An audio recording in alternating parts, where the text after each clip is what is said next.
जाएंगे। आज दिल्ली में गद्दी बैठकर जो गद्दियों पर बैठे उनको मिलत शांति नहीं, आपको कैसे शांति मिल जाएगी? ये तो आपको सोचना चाहिए। जो बड़े बड़े धर्मनामी हैं उनको एक क्षण मात्र के लिए शांति नहीं, आपको कैसे शांति मिल जाएगी? बड़े बड़े विद्वान हैं उनको तो शांति मिलना चाहिए विद्या के कारण, लेकिन उनको भी शांति नहीं। जो पढ़े लिखे नहीं है वो इधर किधर जाओगे दौड़कर? तुमने सब पूरी दुनिया का समाधान देखा, लेकिन ऋषियों मुनियों ने जो अकड़ परिश्रम इस भूमि पर किया था और ये धर्म की भूमि थी उसका परित्याग कर दिया। तो मनुष्यों के सामने इतने जानवर काटे जाते हो, इतने पंछी काटे जाते हो, इतने आदमियों का कत्लेआम हो, इतनी चोरियां होती हो, इतनी डकैतियां होती हो, बाजारों में बेईमानियां होती हो, झूठ और बोला जाता हो। किधर तुम्हारे मंदिर चले गए? कहाँ तुम्हारे देवता गए? कहाँ तुम्हारी महजिद और इबादत चली गई? कहाँ तुम्हारा वो चंद्र गिरजाघर चला गया? सब ऐसा मानो एक समय पर इंसान रोता और चिल्लाता है, कोई रास्ता इसको दिखाई नहीं देता, और फिर गड्ढे में गिरने के लिए चले जा रहे हो। तुम गड्ढे के लिए कभी सोचा तुमने? एकांत में इन धर्म पुस्तकों को थोड़ा सा एक चौपाई, एक श्लोक भी, एक कलम भी कुरान का अगर तुम सोचते और समझते, उसका आप इस्तेमाल करते, प्रयोग करते, तो आज तुम्हारा बुद्धि में कुछ आ जाता और तुम रास्ता निकाल लेते, रास्ते का तुमको सहारा मिल जाता। लेकिन कोई नहीं, चारों तरफ से बदल रहे। कोई कहता है कि हमको 1 लाख, हमको 1 करोड़ चाहिए, करोड़ वाला कहता है कि हमको संतुष्टि नहीं, 1 अरब चाहिए, अरब वाला कहता है तो नहीं हमको 1 खरब चाहिए, वो खरब वाला कहता है नहीं हमको विश्व का सामान चाहिए। तो सामान भी विश्व ले लो, 1 खरब और करोड़ भी ले लो और 1 लाख भी ले लो, लेकिन जिनके पास है वो क्या हो रहा? झूठ बोल रहे, धोखा दे रहे, बेईमानी कर रहे। अरे किसके लिए? इस देश के लिए? देश को सत्ता उतना ही है जो जंगल में काम करते हैं गरीब, उतना ही देश तुम्हारे पास है। तुम बहुत धनी मानी हो, लेकिन रात को कितना खाओगे? क्या इतना खाओगे? अरे जितना पेट है उतना ही खाओगे, उससे ज्यादा नहीं। लेकिन तुमने अपनी इच्छाओं को इतना गलत रूप तुम्हें दिया, तुम क्या कोई उनकी भूख मिटने वाली नहीं। भारत जैसा त्यागी देश, भारत जैसा तपस्वी देश, भारत जैसा ज्ञानी देश, भारत जैसा दयावान देश, भारत जैसा उदार देश और चरित्रवान और सदाचारी देश, उसको आपने कितने वर्तमान में संरक्षित कर दिया। चारों तरफ से इधर जाओ, मंदिर में पूजा करो तो धोखा दे रहे, इबादत करो तो धोखा दिया जा रहा, झूठ बोला जा रहा, बेईमानी की जा रही। क्या इसीलिए पूजा करते हो, इबादत करते हो तो बेईमानी की जाए, धोखा दिया जाए? क्या इसीलिए करते हो कि सबका कदम कर दिया जाए? अब ये बता सबके सामने आ गई। मेरी बात को ध्यान से आप लोग सुनो, मैं तो सुनाने आपको आया हूँ, ऐसा नहीं है कि सुनाऊंगा नहीं, लेकिन ये है कि पीछे लोग परेशानेंगे, जो नहीं सुनेंगे, जो वक्त और समय नहीं देंगे, उनको पीछे बहुत परेशाना पड़ेगा। उनको मालूम है कि गुजरात में कोई नई आवाज लग रही, जब भगवान राम आए थे, राजगद्दी उनको दी जा रही थी, लेकिन बीच में ही उनकी किस्मत में ठोकर लगी। प्रारंभ में एक आदमी आया और कहा महाराज राजगद्दी अब आपको नहीं मिलेगी, तो क्या होगा? 16 बरस का बर्बाद। उनको उपलब्ध उनके कपड़े वेशभूषा बदलकर जंगल में 16 बरस के लिए दे दिया। जाओ दिए, तुम्हारा काम यह है कि तुम प्रतिज्ञा करो, उस प्रतिज्ञा प्रतिज्ञा जो रीति सिद्धि करती और ज्ञान को प्राप्त करो, उसके बाद कुछ करना। वो चले गए, उन्होंने प्रतिज्ञा की, रीति सिद्धि करती और ज्ञान जंगल में त्याग किया। ये राज की प्रतिज्ञा थी, ये राज का ज्ञान था, जो जंगल में चले गए और जंगल में पत्थरों पर रहे और उन्होंने अखंड शारीरिक और आत्मिक प्रतिज्ञा की, उसे वृद्धि और सिद्धि और शक्ति और ज्ञान को प्राप्त किया। उसके बाद परमात्मा का आदेश और हुक्म हुआ कि हे सब किसान सुनाओ और इनसे तो मेरा संदेशा। उनको संदेशा दिया, उन्होंने किसानों को बुलाया, किसान आकर के इकट्ठे हो गए गाँव के वासी। उन्होंने कहा कि कल त्रेता जाएगा और द्वापर रहेगा और मुझे धर्म की स्थापना यानी करने मुझको ये आदेश हुआ है, मुझे सज्जनों की रक्षा करनी और राजशत्रुओं का विनाश करना है। तो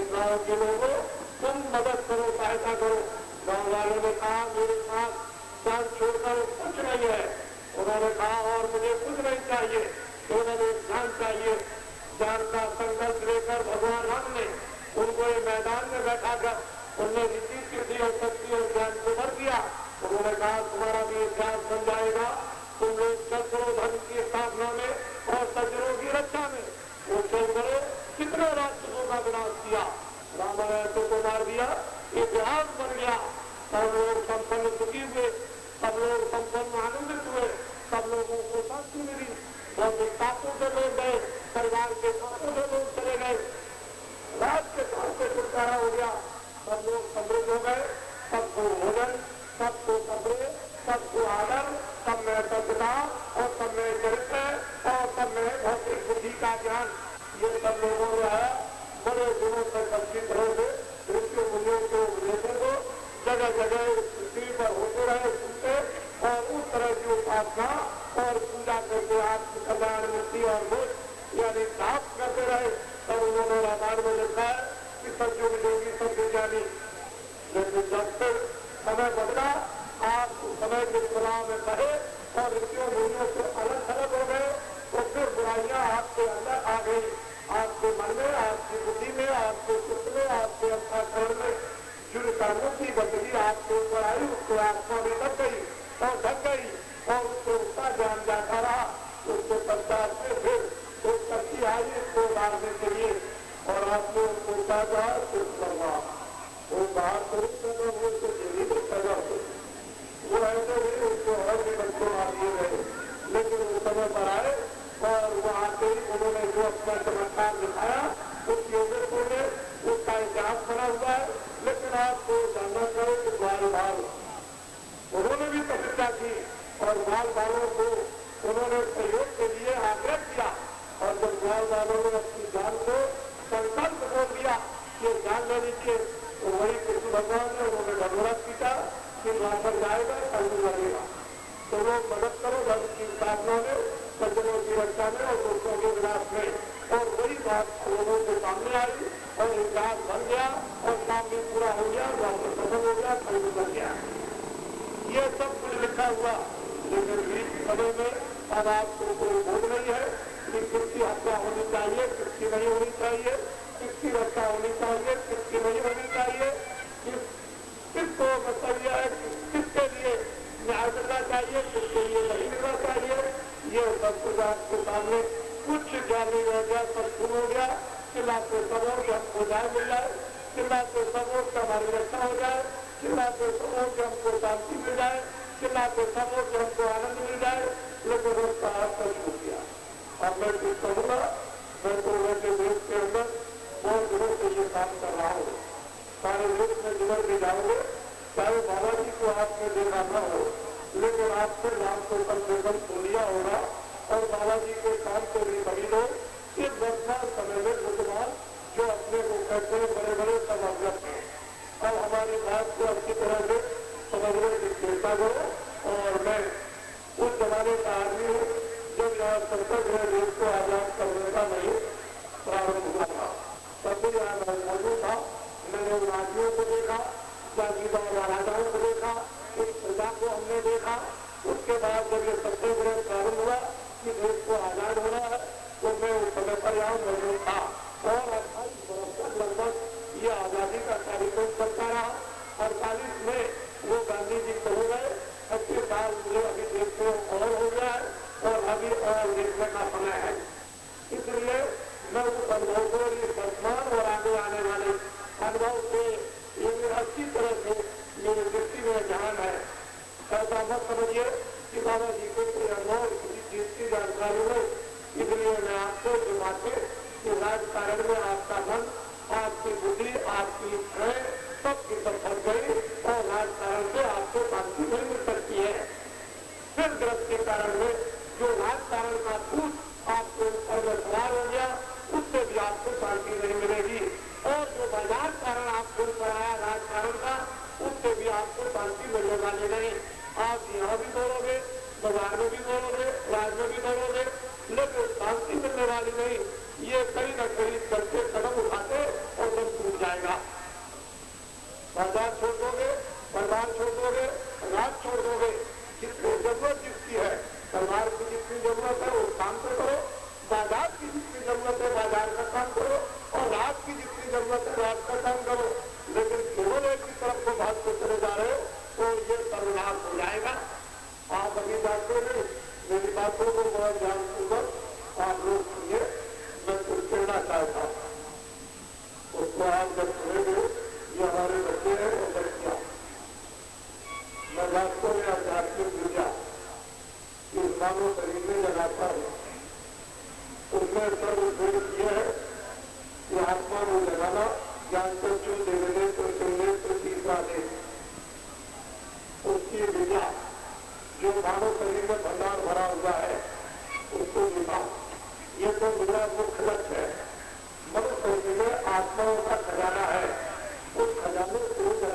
मैं आपको देता हूँ, ये तो मेरा मुख्य, लेकिन जब आप संसार आकर के परेशान करोगे तो मैं बहुत परेशान हो गया, मुझे आपकी बात दे दो, मुझे दुआ दे दो, बड़ी बीमारी है, बड़ी तकलीफ है, घर का गुजारा नहीं चलता, खेती में अनाज करना नहीं होता, लड़का बीमार हो गया, स्त्री बीमार हो गई और ये बीमार हो गया।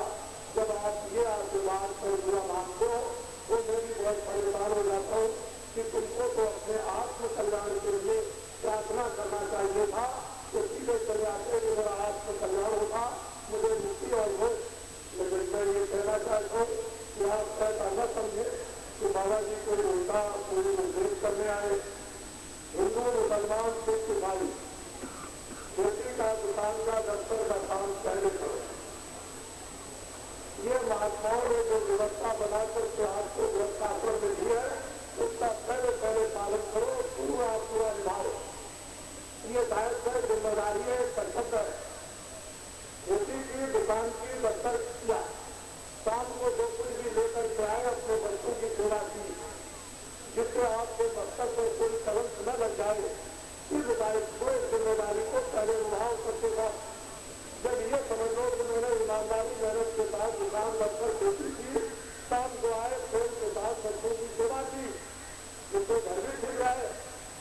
जब कोई भी काम का समय रात्रि को न हो तो हिंदू मनुष्यों की मंदिर में आधा घंटा बच्चों भगवान का रहता, मुसलमान गिरफ्तारी मंदिर में आधा घंटा सबके गुलाम की सेवा है, ईसाई इत्यादि में आधा घंटा सबके दान की बात, सिख जो है आधा घंटा तुरंत का बात गुलाम की कमाई। चारों वर्गों और चारों धर्मों के लोग वास्तव में अपने अपने काम में लग जाएं कि तुमने काम किया, शाम को बच्चों की सेवा और रात को प्रार्थना इबादत भजन, तो किसी को बुराई की तरफ में घंटा समय नहीं मिलेगा। सारी की सारी बुराई, सारी की सारी तकलीफ, चाहे जातियों की हो, चाहे जातिवाद की हो, चाहे मुस्लिम विवाद की हो, चाहे हिंदू विवाद और चाहे सिख विवाद की हो, चाहे पूरब की हो, चाहे पश्चिम की हो, जब हम सब लोग अपने अपने ऋषियों और महात्माओं के मुताबिक अनुसार पूजा पाठ इबादत में लग जाएंगे तो हमारा दिन निर्मल पवित्र साफ और साफ रहेगा, बुद्धि में विवेक रहेगा, मोह को संस्कार होगा, एक दूसरे के काम आएंगे, दूसरे की इज्जत और सेवा सम्मान करेंगे। लेकिन आपने ये परिचय मिला, महात्मा छूट गए, पूजा छूट गई, इबादत छूट गई, ये सब आपको छोड़ दिया और ईमानदारी और मेहनत खेती दुकान और दफ्तर में छोड़ दी, तो बताइए संकट नहीं आएगा क्या? अभी आपने संकट नहीं देखा, अभी जो आप रोटी खाते हो ठीक है, अभी भगवान की दया आपको मालूम नहीं हो रही। मैं तो ये कहता हूँ कि वो दिन निकल जाए, एक दिन चला जाए परमात्मा की बहुत बड़ी दया और आप उसको दया नहीं करोगे तो आपने अभी संकट नहीं देखा, अभी महंगाई नहीं देखी, अभी आपने अकाल नहीं देखा, अभी कोहराम और त्रायमान नहीं देखा, अभी कतलेआम आपने नहीं देखा। जब उस सामने आने वाला उस समय पर जब ये सब घटनाएं होगी उस समय फकीर और महात्माओं की देश में जंगल में मानो इंसानों में प्रकार और रटन होगी, तो आप ये कहोगे कि वो विभूतियां वो महात्माएं जो किताब लगती किताबों में धर्म पुस्तकों में बताई गई उन्होंने रास्ता को नहीं बनाया, ऐसा नहीं होता।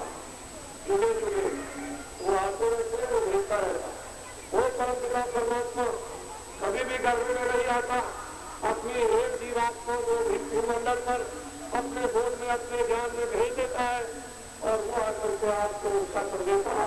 और यहाँ की लौकिक मानवता की सब प्रकार की शिक्षा, हर प्रकार की, चाहे वो हाथ को देखने की हो, चाहे खान के सुनने की हो, चाहे भाई के बोलने की हो, चाहे मन के आनंद लेने की हो, चाहे शरीर की रक्षा की हो, जितने भी काम काज की सब शिक्षा आपको देते हैं, कोई शिक्षा से बाकी नहीं। लेकिन आप ये कैसे डाला, ये लोग कुछ एकदम आपको ऊपर में भूत सवार हो गया।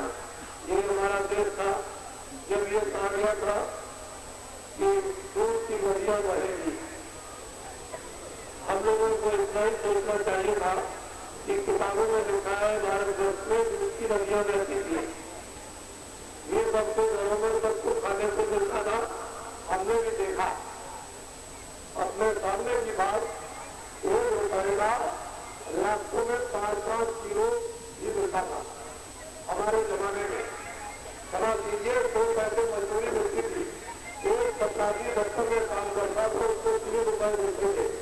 हमारे सामने, और उसमें भी चारा में वो खर्चा करके बचाता था।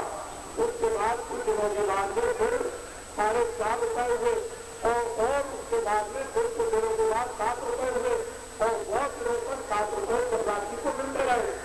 लेकिन वो भी बेचारा खूब खाता और बच्चों को भी पढ़ाता था।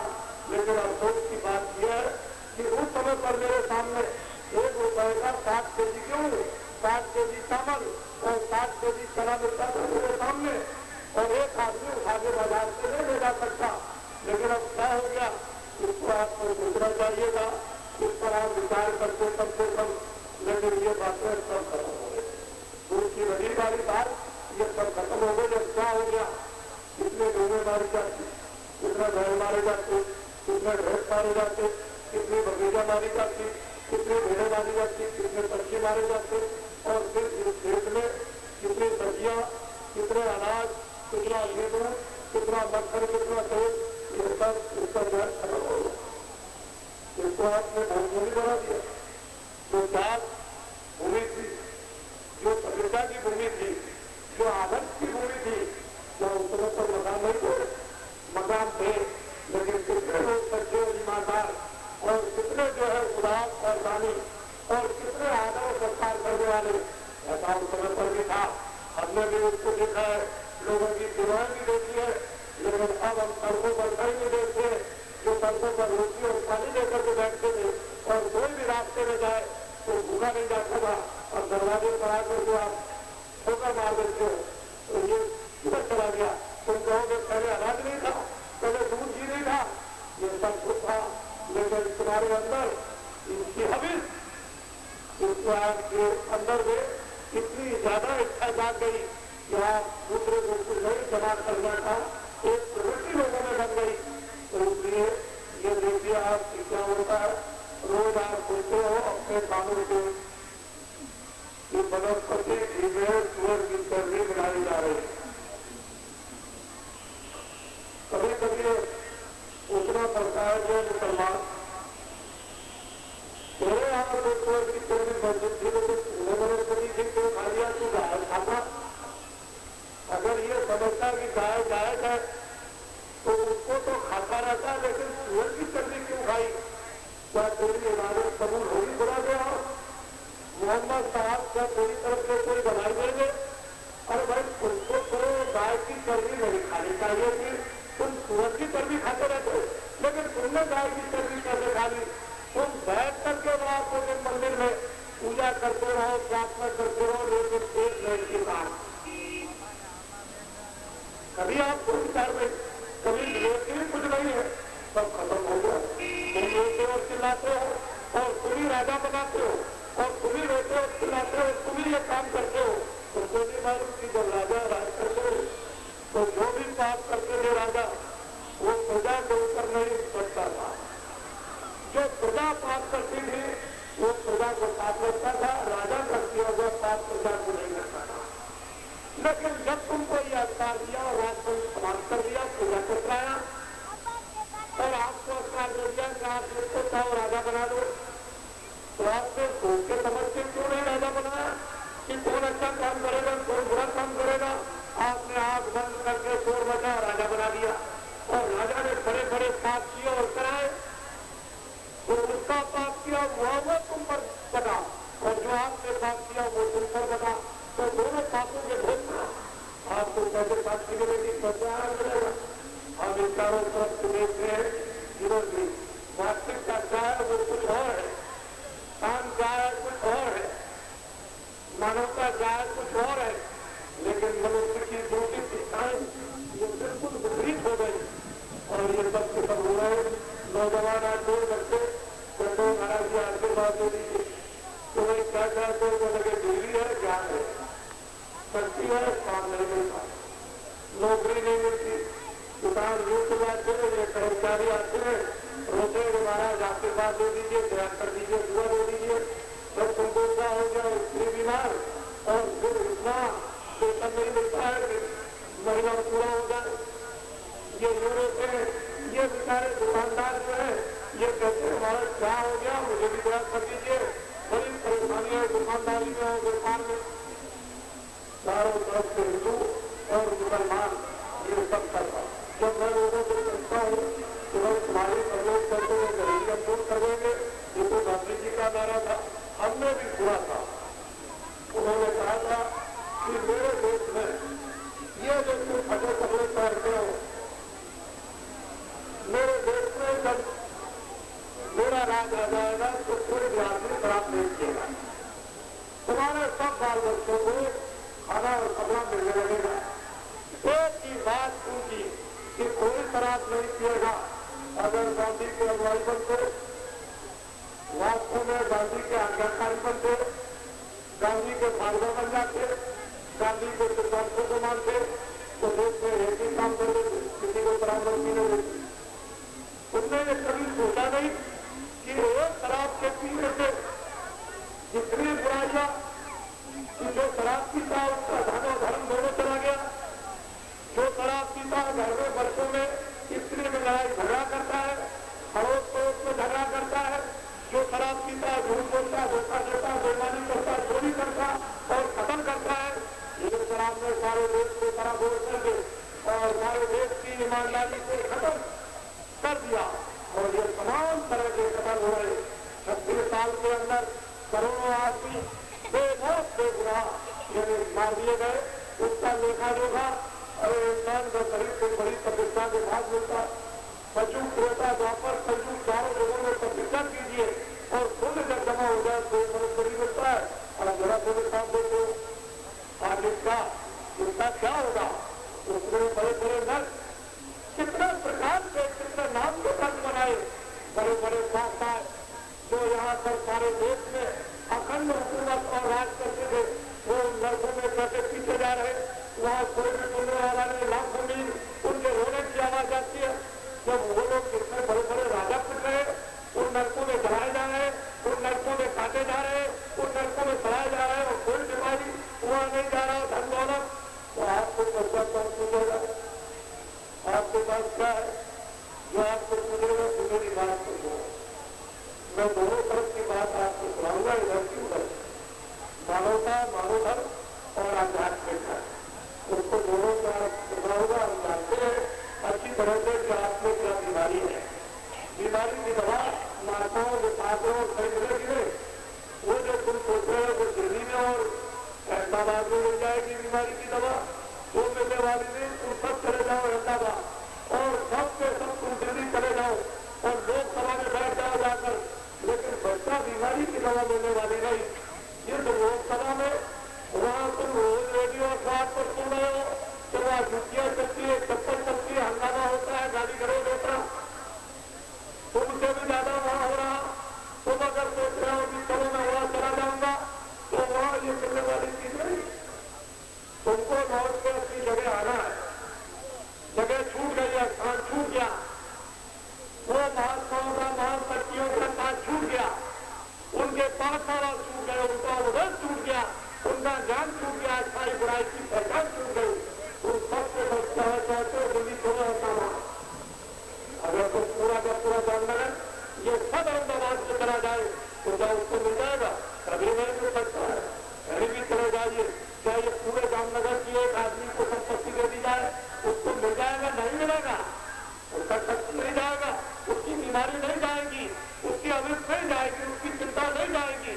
तो सारे मुल्क का दे दिया गया तो ये बदले वो तो कुछ और बात है, उसको पूरा ध्यान से मैं जानता हूँ बीमारी है और आप रोड़ों सुधारो ये विचारों तरफ चाहिए।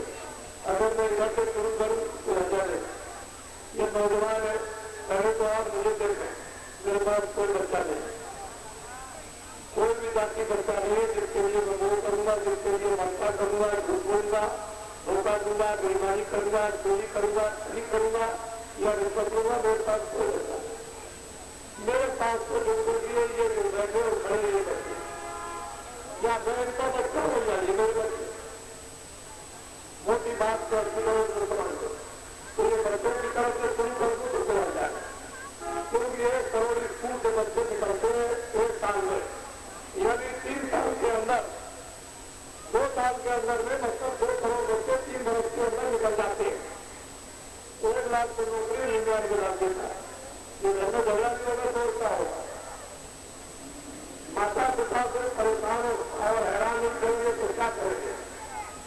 जो खेती का काम कर नहीं सकते, नौकरी मिल नहीं सकती है, तो उनकी तरफ से बोल दूं तो कोई आता नहीं। फिर ये बेचारे हमारे किसान बैठे हुए हैं, ये बड़ी तकलीफ में, उनकी तरफ से कुछ लोगों में कोई आता नहीं। ये हमारे से साहूकार जो उद्योगपति है, ये बहुत ज्यादा परेशान। ये मुझको मालूम है, मैं सबके उपचार को जानता हूँ और सबकी दवा मेरे पास है, लेकिन आपको उधर दवा नहीं मिलेगी। वो ऋषि मुनियों महात्माओं को ही दवा मिलेगी, वही आपको आना होगा, आप कराइएगा। लेकिन कानों में तो मैं बात डाल दूं कम से कम। तो चलो हम कर्मचारी की तरफ से ये बात कह रहे हैं, अरे कर्मचारी तुम अपने दिल पर हाथ रखो कि 700 रुपये आपको तनख्वाह वेतन मिल रहा है। घर में रोज पीट करके झगड़ा करके 20 दिन में आपका वेतन खत्म हो जाता है। तो 10 दिन को कहाँ जाओ, कहाँ से जाओगे? 10 दिन घर का चलाने का खर्चा कहाँ से आएगा? फिर उसके बाद में 4 बच्चे ऐसे जामनगर शहर में, तो स्कूल में एक बच्चे पर 300 रुपया खर्च होता है, 300 को 1200, वो 1200 कहाँ से आएगा? फिर घर में बच्चा बीमार, स्त्री बीमार, खुद बीमार, माँ बीमार, तो दवा का दाम, डॉक्टर की फीस एक तरफ से आएगा। तो कम से कम सोचो, ये बात सोचो। मैं तो सोचता हूँ कि हिंदुस्तान के जो अर्थशास्त्री, जिनको आप कहते हो अर्थशास्त्र जानते हैं, मैं तो समझता हूँ कि वो लोग पागल। उन्होंने बैठ करके सराई में एकांत में ये नहीं सोचा कि हमारे देश पर जो सबसे छोटा आदमी, उस पर कितना मोटा खर्चा, खाने का कितना, पैसे का कितना, दवा का कितना, बच्चों की फीस का कितना, उनके ऊपर कितना लगेगा, ये सब कुछ एकांत में बैठ करके वो आपको शास्त्र बनाते होते, तो आप समस्या का समाधान हो जाता। न बेचारा चिंतन रहता कर्मचारी, इनको 2500 रुपया अस्पतालियों को इनकी भी मोजारत, इनके दिल तक पूछिए, ये मत करिए आप, इनको बता दिया, इनकी बुद्धि इस देश के लिए बिक गई, आपकी भी बिक गई। इस देश के लिए तुमने ईमान को देख दिया, तुमने धर्म को देख दिया, अपनी सत्ता को देख दिया, अपने चरित्र को देख दिया, इसको करने के लिए फिर आपके पास रह क्या गया? उसको आप सोचे अच्छी तरह से। तो मैं इनके लिए इसे चाहता हूँ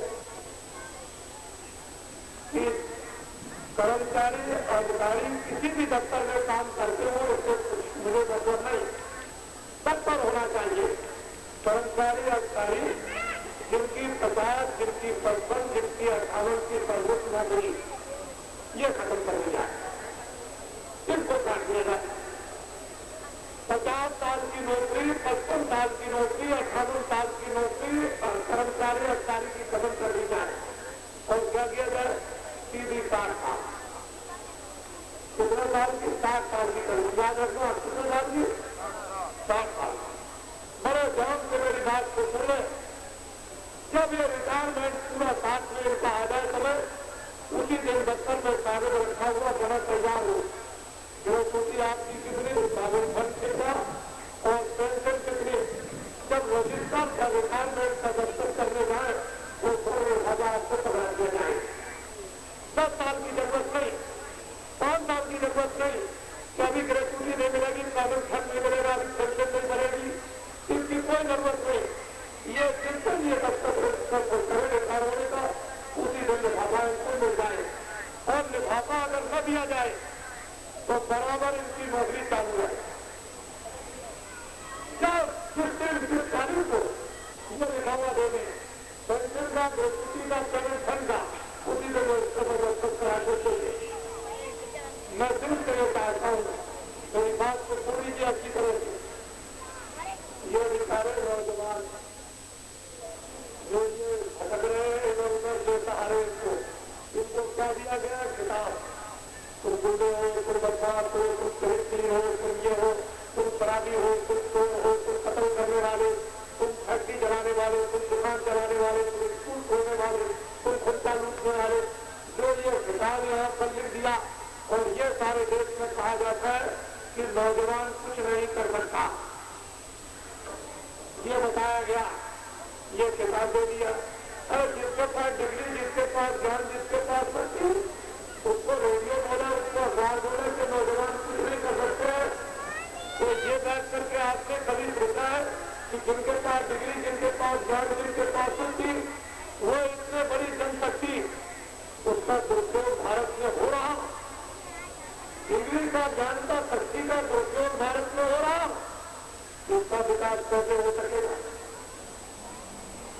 कम से कम ये गहराई से आप सोचिए, जिस आप किसी जनशक्ति, ज्ञान की हो और डिग्री की हो, शक्ति की हो, उस देश के नौजवानों की जनशक्ति बच जाए और राष्ट्र के ऊपर जो निकल करता है, ये जो आपने कर्जा ले लिया है जो विदेशों से, वो तो इतना कर्जा बच्चे के ऊपर है कि इतने बार नहीं। इसको मैं विकास नहीं कहता, ये प्रदेश बिका हुआ है। अगर सारे संपूर्ण देशों के लोग अपना कर्जा मांगने लगे हुए ब्याज से, तो ये सब का सब चला जाएगा। ये था, इसको मैं विकास नहीं मानता, मैं तो विकास को मानता हूं तो हमारा देश फ्री हो, तब तो ठीक है। लेकिन हमारा देश प्रिय विचारे हुए उसको संरक्षित कर दिया। मैं कभी कभी इन नौजवानों को कहता हूँ, अभी मैं बताऊंगा इनके लिए, ये अभी बताता हूँ, घबराइए नहीं आप, ये महात्मा भी आपकी तरफ बनाएंगे। और नौजवानों, और कोई नहीं बना सकता महात्मा को, उनके पास तो एक बच्चा है ही नहीं, उनके पास तो संपूर्ण जगत के जितने भी है वो सड़क बनाएंगे, वो सड़क पर उनको चलाएंगे और फिर जनता से ये विश्वास प्राप्त करा देंगे कि ये इसके पास डिग्री, इसके पास ज्ञान, इसके पास शक्ति, ये संतुष्ट कर सकते और तुमको सामने करके दिखा देंगे बिना महात्माओं के नहीं। तुम सब चले जाओ, जितने भी नौजवान जो दिल्ली खड़े कुछ नहीं होगा, तो अहमदाबाद चले जाओ, पैसे सामने फिर लोग उसको समझ ही नहीं, यहाँ कुछ है, यहाँ कुछ है, यहाँ कुछ है, उससे काम होने वाला कुछ है। मेरी बात सुनो, ध्यान से करो। जितना भी हिंदुस्तान के दल है,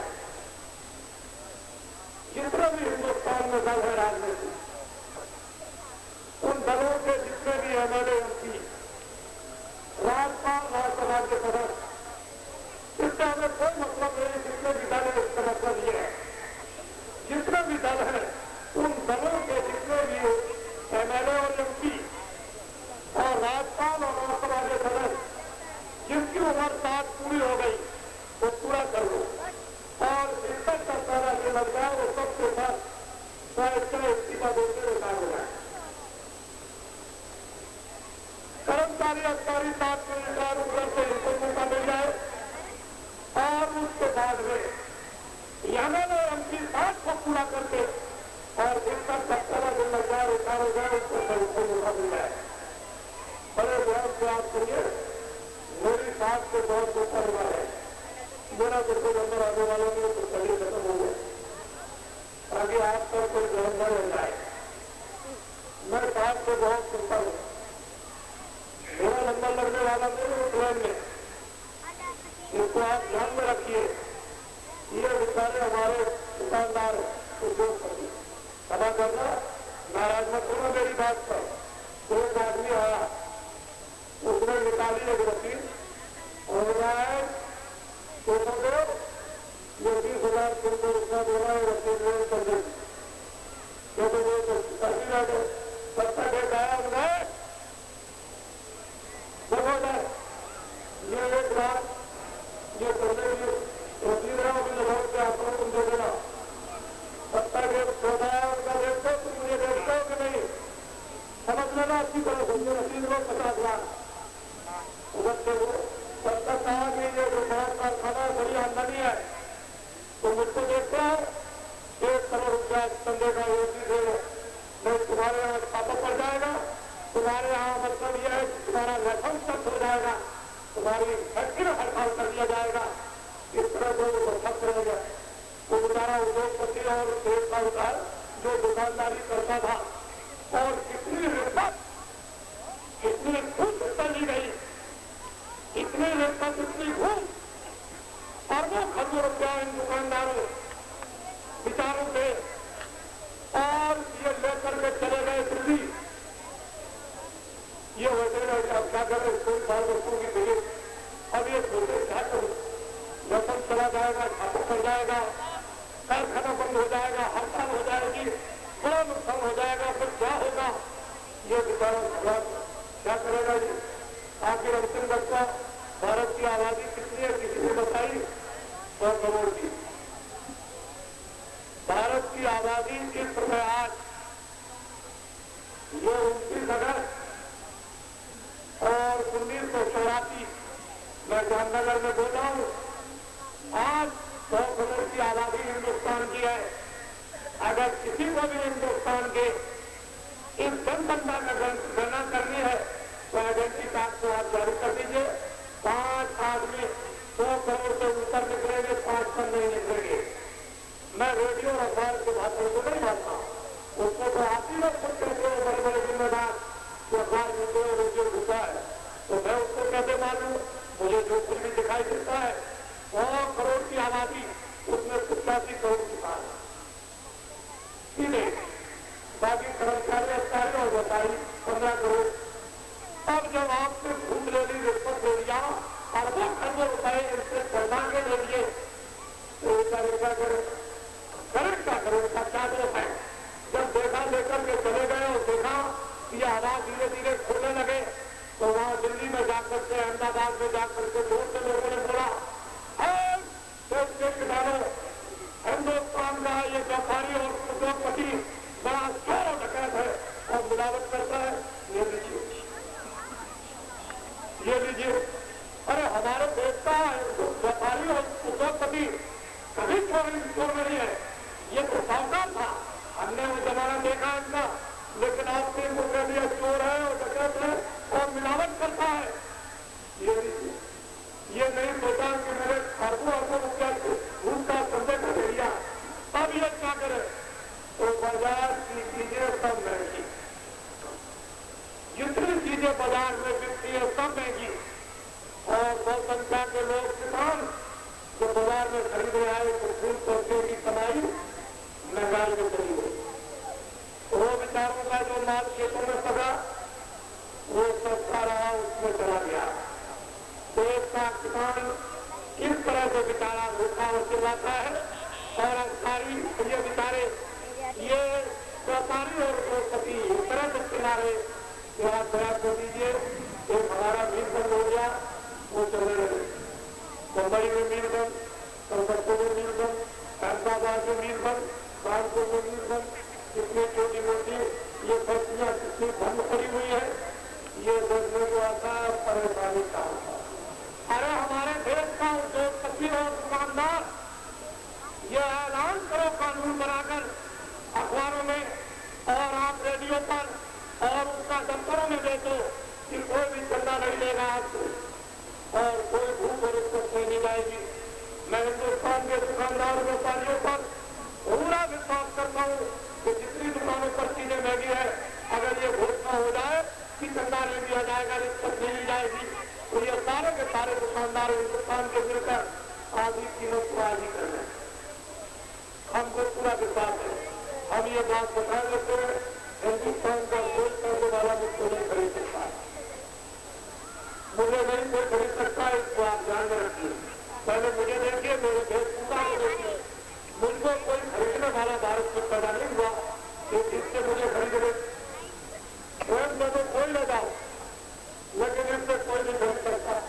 बड़े ध्यान से हम ये चाहते हैं इन दुकानदार उद्योगपतियों के लिए, और हम जानते हैं कि 14 अनेक पूंजी 2 नंबर की बाजार में घूम रही, 2 अनेक पूंजी जो है वो आपकी 1 नंबर की व्यापार में काम कर रही।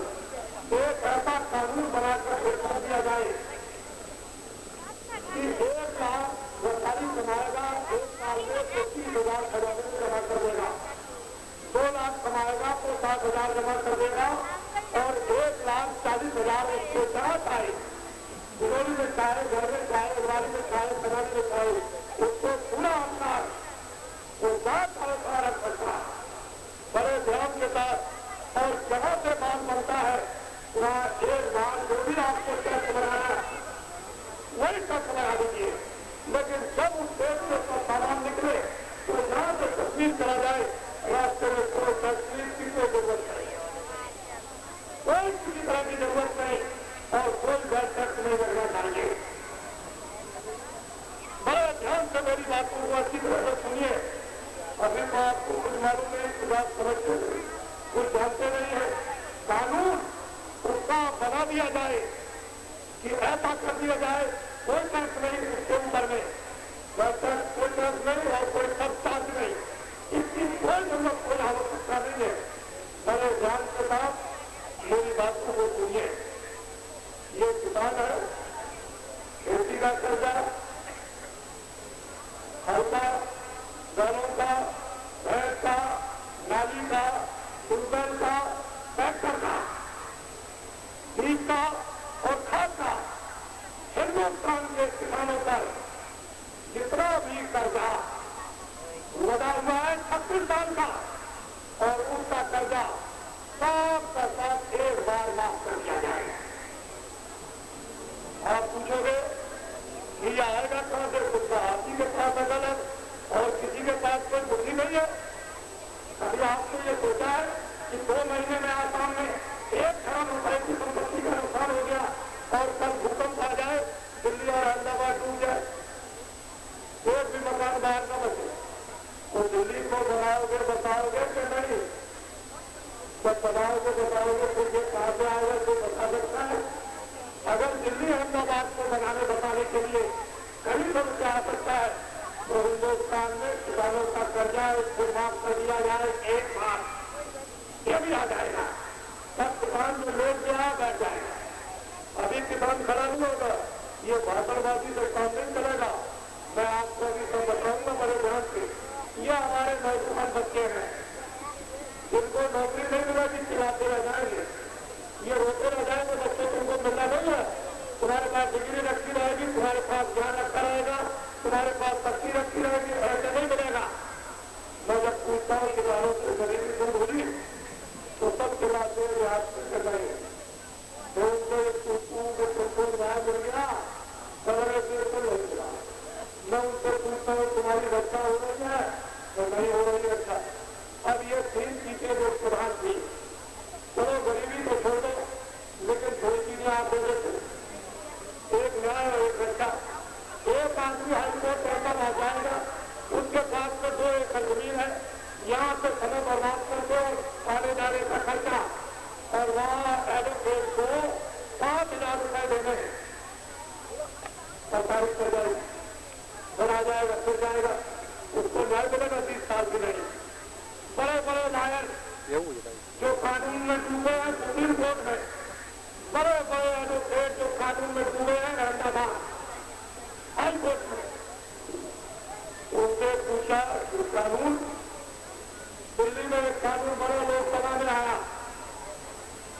कहा नहीं ठीक नहीं, उसमें संशोधित कर दिया, ये दूसरा ठीक है। जब तक वही तरह तब तक कहा नहीं हो ठीक नहीं, तो एक तो बच्चों का खेल है।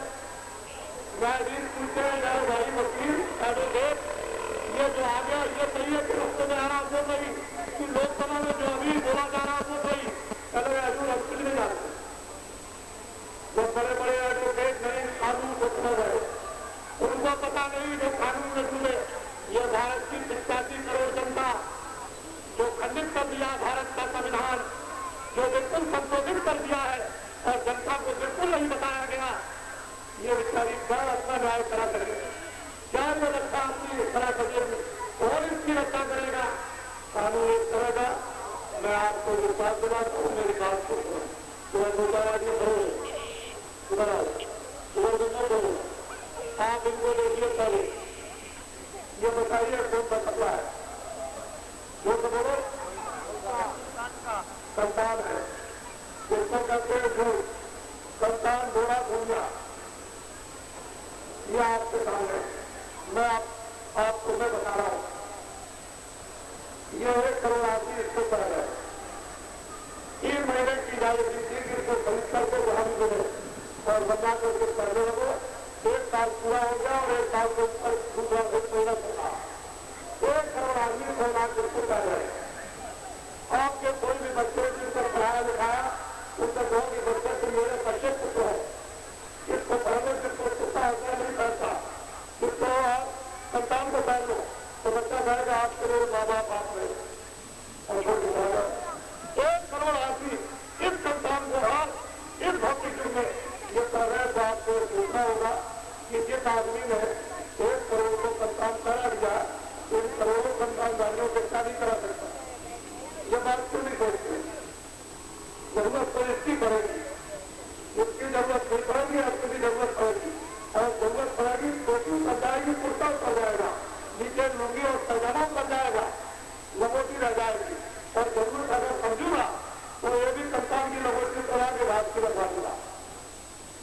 पहले सोच लीजिए इसको, 1 करोड़ आदमी हिंदुस्तान में कर रहे, इन संतानधारियों का वैचारिक कुंभ अभी सितंबर के महीने में 15, 16, 17 को नासिक से लगने जा रहा इनका।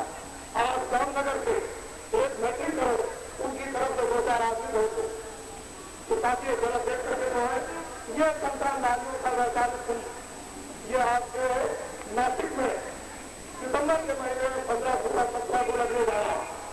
और 1 दिन छोड़ करके 19, 20, 21 दिसंबर ये वहां सूरत में हाईवे खरोगरा चौराहे पर आपसे लगने जा रहा।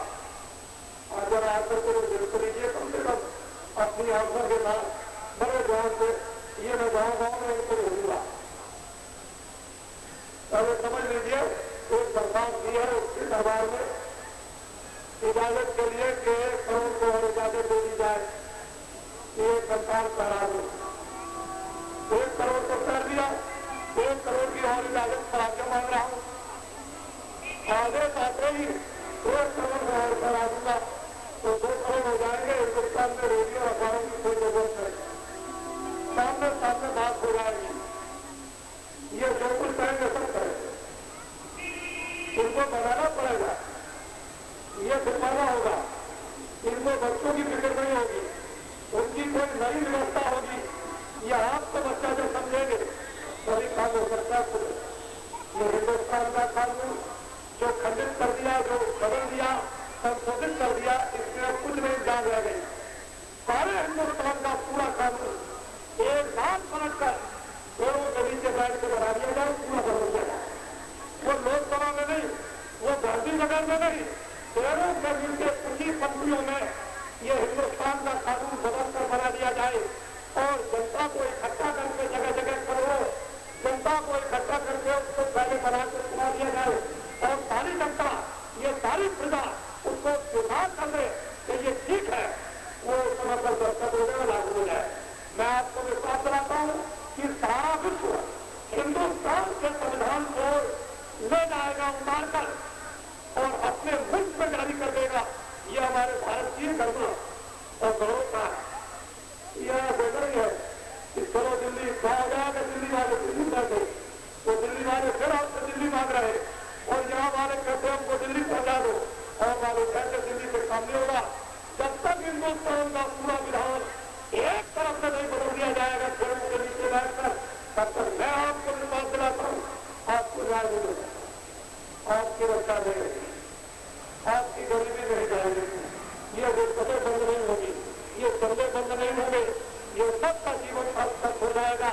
और एक बार फिर समझ आ जाएगा तो किसी के हाथ में कुछ नहीं रहेगा। तुमने नहीं देखा, ये जनता, ये पिता, ये बहू है, ये दुल्हन है, इसको समाज से जिसने रखा, इसके घूंघट को अच्छी तरह से रखा है, इस जनता ने उनकी सेवा की, इज्जत की। लेकिन जब इस बहू का, इस प्रजा का इज्जत उतार दिया और बड़ी बड़ी सल्तनत को बदल के कर दिया, यह किसी को बख्शी नहीं है, उनके दिल पर चोट लग गई है। ये ऋषियों मुनियों की संतान है, ये जब चले उनके उभर जाएंगे और जगा दिए जाएंगे तो फिर इस देश को कोई रोक नहीं सकता। ये समुद्र से भी बड़ी नहर है, लेकिन वो जो युक्तियां भारत में निसंदेह पैदा होंगी और परिवर्तन भारत में होगा। मेरी बात को सुनो, कलयुग में कलयुग जाएगा और कलयुग में कलयुग आएगा। अभी कलयुग आया नहीं, मैं अभी कलयुग आया, और आप लोग अगर सोचते हो कि कलयुग हम सो जाएंगे तो चला जाएगा, तो जाने वाला नहीं। उसने आवाज लगाई थी, हिंदुस्तान के हिंदू मुसलमान इंसान और आदमी, ये जो तुम पुराना सौदा लेकर जो चल रहे उससे आराम नहीं मिलेगा। आप बड़े लालची थे, बड़े लोभी, लालच बुरी बना, उसने एक आजादी और तुमको नया सौदा देंगे, तो आओ मेरे पास में, उसको तुमको सुख मिलेगा, तुमको आराम मिलेगा,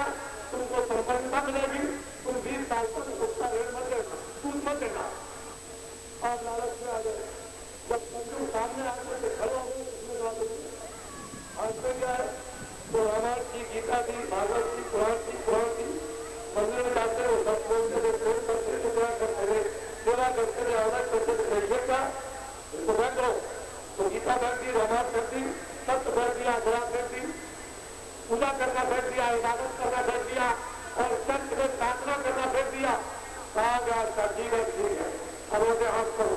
तो आपने हाथ कर दिया, उसने अपने भंडार में फिर पैदा करवा डाला। ये लोग ये पैदा करवा देखो, ये लोग झूठ, ये झूठ है। आपने जितना चाहो उतना घर में झूठ बोला, पति पत्नी ने झूठ बोला, बच्चों में भाभी ने झूठ बोला, जितना चाहो उतना झूठ बोला, बाजार में झूठ बोला, दुकानों पर झूठ बोला, खेती में झूठ बोला, पूजा में झूठ बोला, रामायण पढ़कर झूठ बोला, गीता पढ़कर झूठ बोला, भागवत पढ़कर और झूठ बोला, ब्याह शादी में जितना चाहो खूब झूठ बोला। दूसरा कर्जा उसको मार दिया, वो धोखा देना, जिसको चाहो उसको धोखा दो। तीसरा कर्जा मार दिया, वो बेईमानी करना। थोड़े मैदान में जिसको चाहो बेईमानी करो। ये मकान किसी का खो मेरा, कोई इससे जाया इसकी जरूरत नहीं। ये बोलो कि मेरा मकान और घर का सामान देना। थोड़े मैदान में बेईमानी करना, फिर उससे कहा दो ये चोरी करना, लो ये डकैती करना और फिर ये खत्म करना, जिसका चाव कर देना। कोई जाया इसकी जरूरत नहीं है। आखिर में उसने क्या था, लोगों से उड़े लिया, उन्होंने बहुत खराब किया, कितने चाव क्यों सारा संसार बराबर होगा। अब आपको धोखा मिलेगा, अभी नहीं हो सकता है। इसलिए मेरी बातों को दोहराई कर सुनो और सबको आपके ऊपर मैं जानता हूँ कि आपकी क्या क्या बीमारी है, उस बीमारी का क्या क्या दर्द है, उसका मैं उपचार करवाऊँ। नौजवानों को ये करता हूँ, वो भर्ती हो जाए। आप संस्कार मत करना, लेकिन उनमें भर्ती होकर के आप मदद कर जाए। अपने घर पर रहना, मैं सड़क बना देता हूँ और उसी पर आपको चला देता हूँ। मैं आपको विश्वास दिलाता हूँ कि जब भारत का संविधान बदला जाएगा और हिन्दुस्तान के 85 करोड़ जमात का याद कर लेंगे, सबके घर सबको न्याय मिलेगा, सबको रक्षा मिलेगी, सबको भोजन मिलेगा, सबको कपड़े मिलेंगे, सबको रहने को स्थान। एक भी भारत का नौजवान यानी फालतू बदले नहीं कर सकता, सबको काम मिलेगा। तो सब नहीं करता। और तुमने इतना नहीं सोचा कि जिसकी गाड़ी में सबकी गाड़ी हो, आग लग जाए तो मैं आपकी गाड़ी बुझाऊंगा, अपने आप बुझाओ, अपनी बुझाओ पहले गाड़ी को। मेरी गाड़ी में आग लग जाए तो मैं अपनी बुझाऊंगा, आपको बुझाऊंगा। तो वहां दिल्ली में आग लगी है अपनी गाड़ी में, तुम्हारी गाड़ी कोई बुझाएगा? अपनी बुझाने में लगे हुए तुम्हारी कोई बुझाना नहीं आएगा। और वो तुम्हारी कौन अच्छा करेगा, कौन तुमको न्याय देगा, उसको तुम सोचो तुमसे कम दूर तक। ये इधर उधर के भारत किसान नहीं, और ये गहराई से आप सोचना कि भारत का पूरा विधान बदल दिया जाए। सबको न्याय मिलेगा, सबको रक्षा मिलेगी, सबको खाना मिलेगा, सबको काम मिलेगा, कोई दुकान में हड़ताल नहीं, कोई कारखाने में हड़ताल नहीं। और ये जो राष्ट्रीयकरण हुआ है, ये पब्लिक सेक्टर का, इनमें सबने बैठा। कोई भी राष्ट्रीयकरण किसी भी उद्योग का हो, वो सब में घाटा पूरा कौन करेगा? ये 85 करोड़ किसान लोग करके क्या इसकी जरूरत है? जब हिन्दुस्तान में घाटा ही घाटा है, बड़े बड़े मतलब ये राष्ट्रीयकरण उद्योगों में, तो इनको जरूर ये करने वाले हैं। दुकानदारों, जो लोग राज करें वो कभी भी व्यापार मत करना। जो आप व्यापार करो, राज कभी मत करना। जो व्यापार करेंगे राज नहीं कर सकते हैं, जो राज करेंगे वो व्यापार कभी नहीं कर सकते हैं। इसलिए ये पूरा जो डूबता है और जो निकलता है, इनका दोनों का समावेश होगा। अपना अपना काम करो।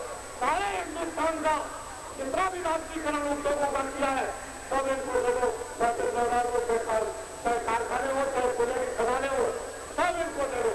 राज करने वाले राज करो, उसका प्रबंध करो, सब देश में सब कुछ ठीक हो जाएगा। लेकिन जो राज करते हो वो व्यापार करते हैं, कभी भी देश फलेगा फूलेगा नहीं। कर्जा सारी एनजीओ को अलग करा, यहाँ का कर्जा बिल्कुल अलग है, बाहर का कर्जा वो अलग है। दोनों जगह के कर्जे बने हुए हैं और जिसका महात्माओं में काम हो गई। सीधी बात, मैंने अभी कुछ नहीं कहा, मैंने तो सिर्फ ये इशारा किया। मैं आपको समय को बता भी नहीं सकता, मैं कोई इशारा कर सकता हूँ और कानून के बात का करूंगा कि भविष्य में जब कभी मतदान का समय आए चुनाव का, तो जिनकी उम्र 60 वर्ष की पूरी हो गई और जो 61 और उसके ऊपर जिनके भी चले गए, उनको सबसे जो लोग अच्छी बात एक एमपी 10-10 करोड़ रुपया खर्च करेगा और खास एमपी जो है 20-20 करोड़ रुपया खर्च करेंगे, एक एमएलए 1-1 करोड़ रुपया खर्च करेगा। बताइए देश का क्या होगा? हम सबको जान रहे हैं, आप भी समझते हो, लेकिन आपको कहना नहीं आता, आपके पास कोई रास्ता नहीं है। जब बीमारी में आदमी फंस जाता है तो झगड़ा जाता है, कौन अच्छा डॉक्टर कौन बुरा डॉक्टर, उसे कुछ नहीं वो तो कहता है बीमारी दूर नहीं, कोई भी हो तो आप फंस गए हो, आपको दर्द करना नहीं आता, लेकिन सब कुछ जान रहे हो, जवाब नहीं मिल रही है। इसलिए नागारी बच्चों और बच्चियों, अब की बात जब कभी भी मतदान का समय आए तो अपनी बुद्धि को मजबूत है। ये बुद्धि के बराबर कोई दर्शन नहीं है, ये सबसे ये दान है जो बुद्धि का दान आप देते हो। ये हीरे जवाहरात खुद भी इसके क्रम में जब ये बुद्धि दान आपसे दे दिया तो सारे दान आपसे दे दिए, फिर होते हो आप इसको बचाव करके रखो, संभाल करके रखो।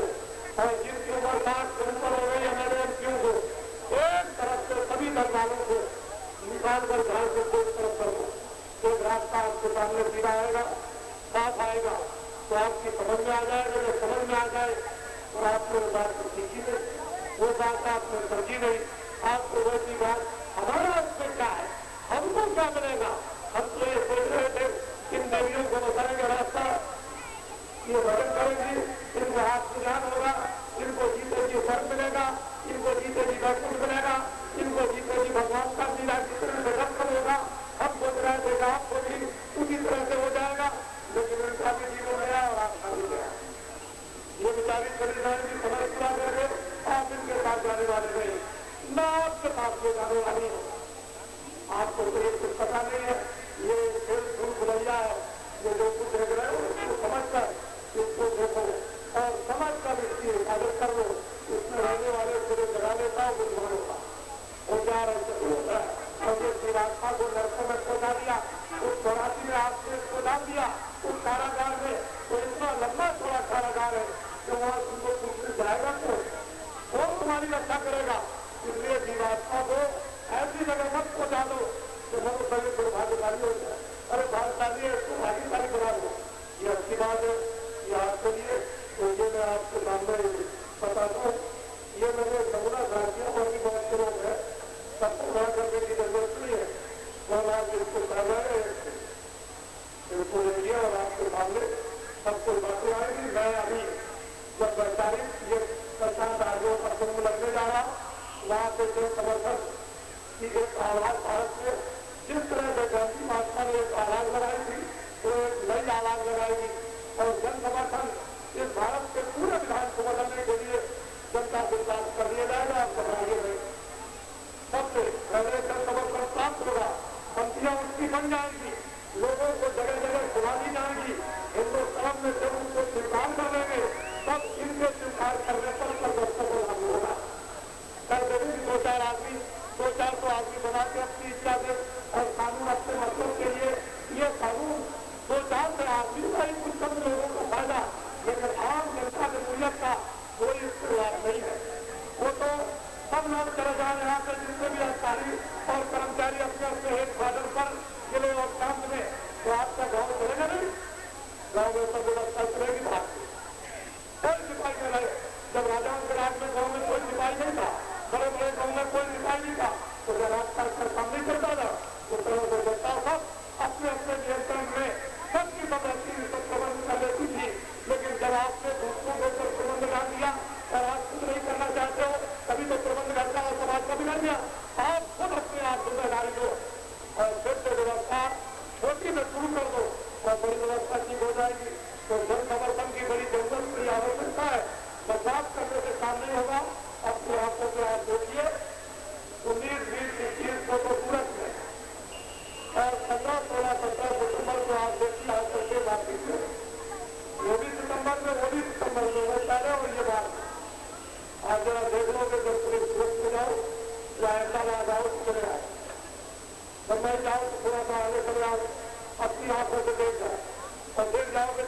हो जाएगा कि भारत की अग्रणी और ऐसा परिवर्तन होगा कि जो हिंदुस्तान में लोगों को स्वप्न में भी मालूम नहीं, सब में भी पता नहीं है कितना भारी परिवर्तन होगा।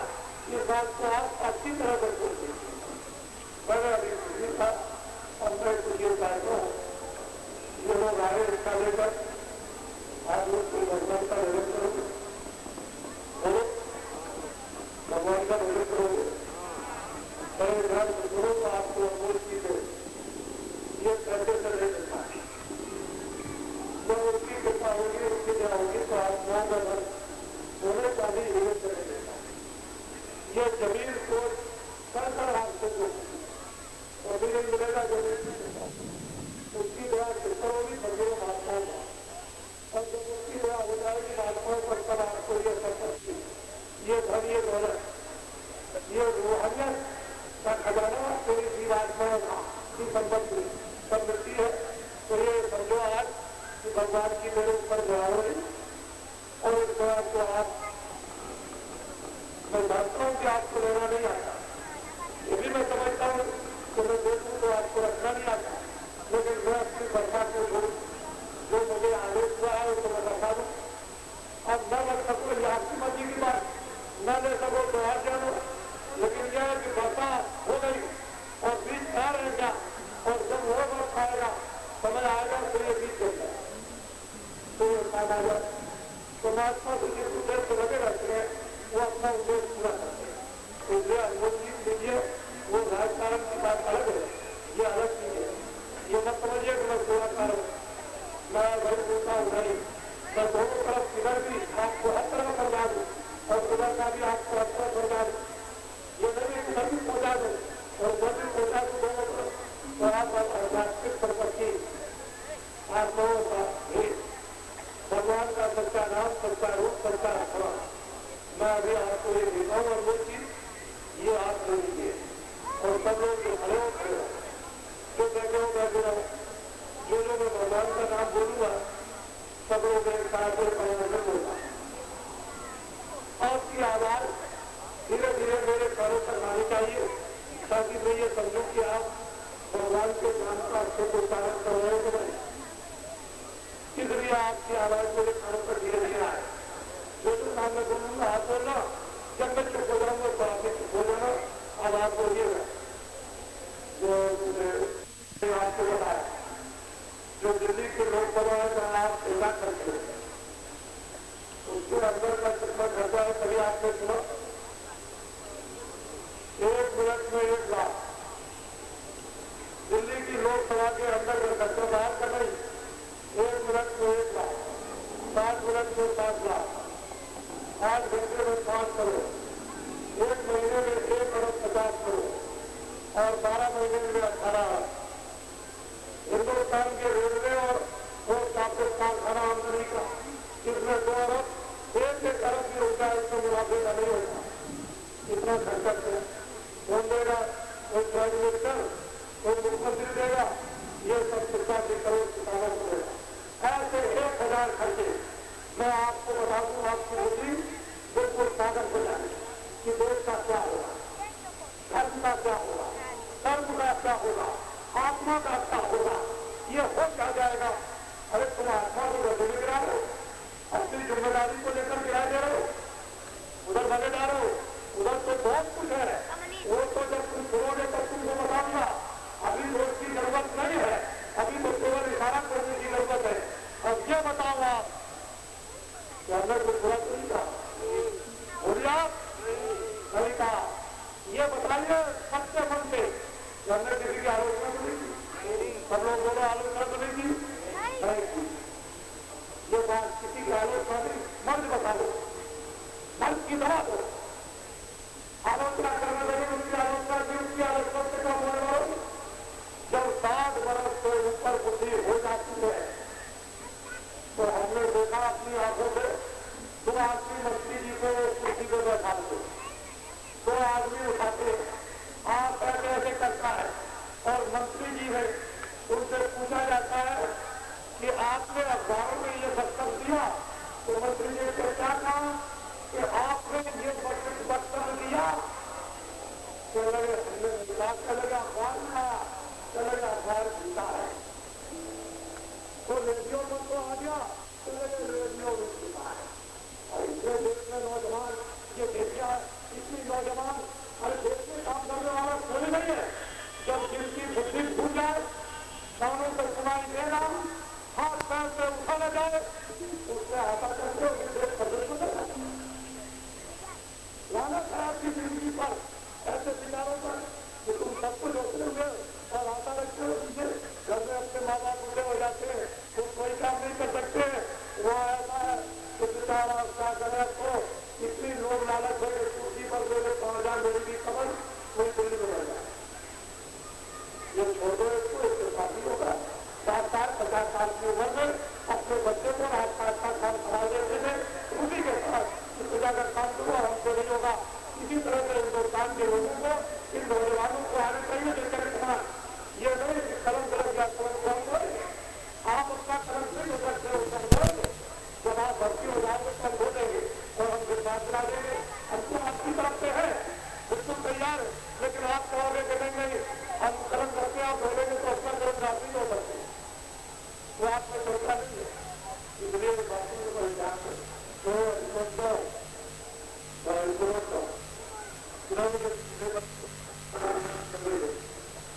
मुझसे जो कुछ भी भूल हुई हो मुझे आप क्षमा करेंगे और फिर कभी अवसर मिलेगा तो जानवर में फिर आप प्रदर्शन करेगा।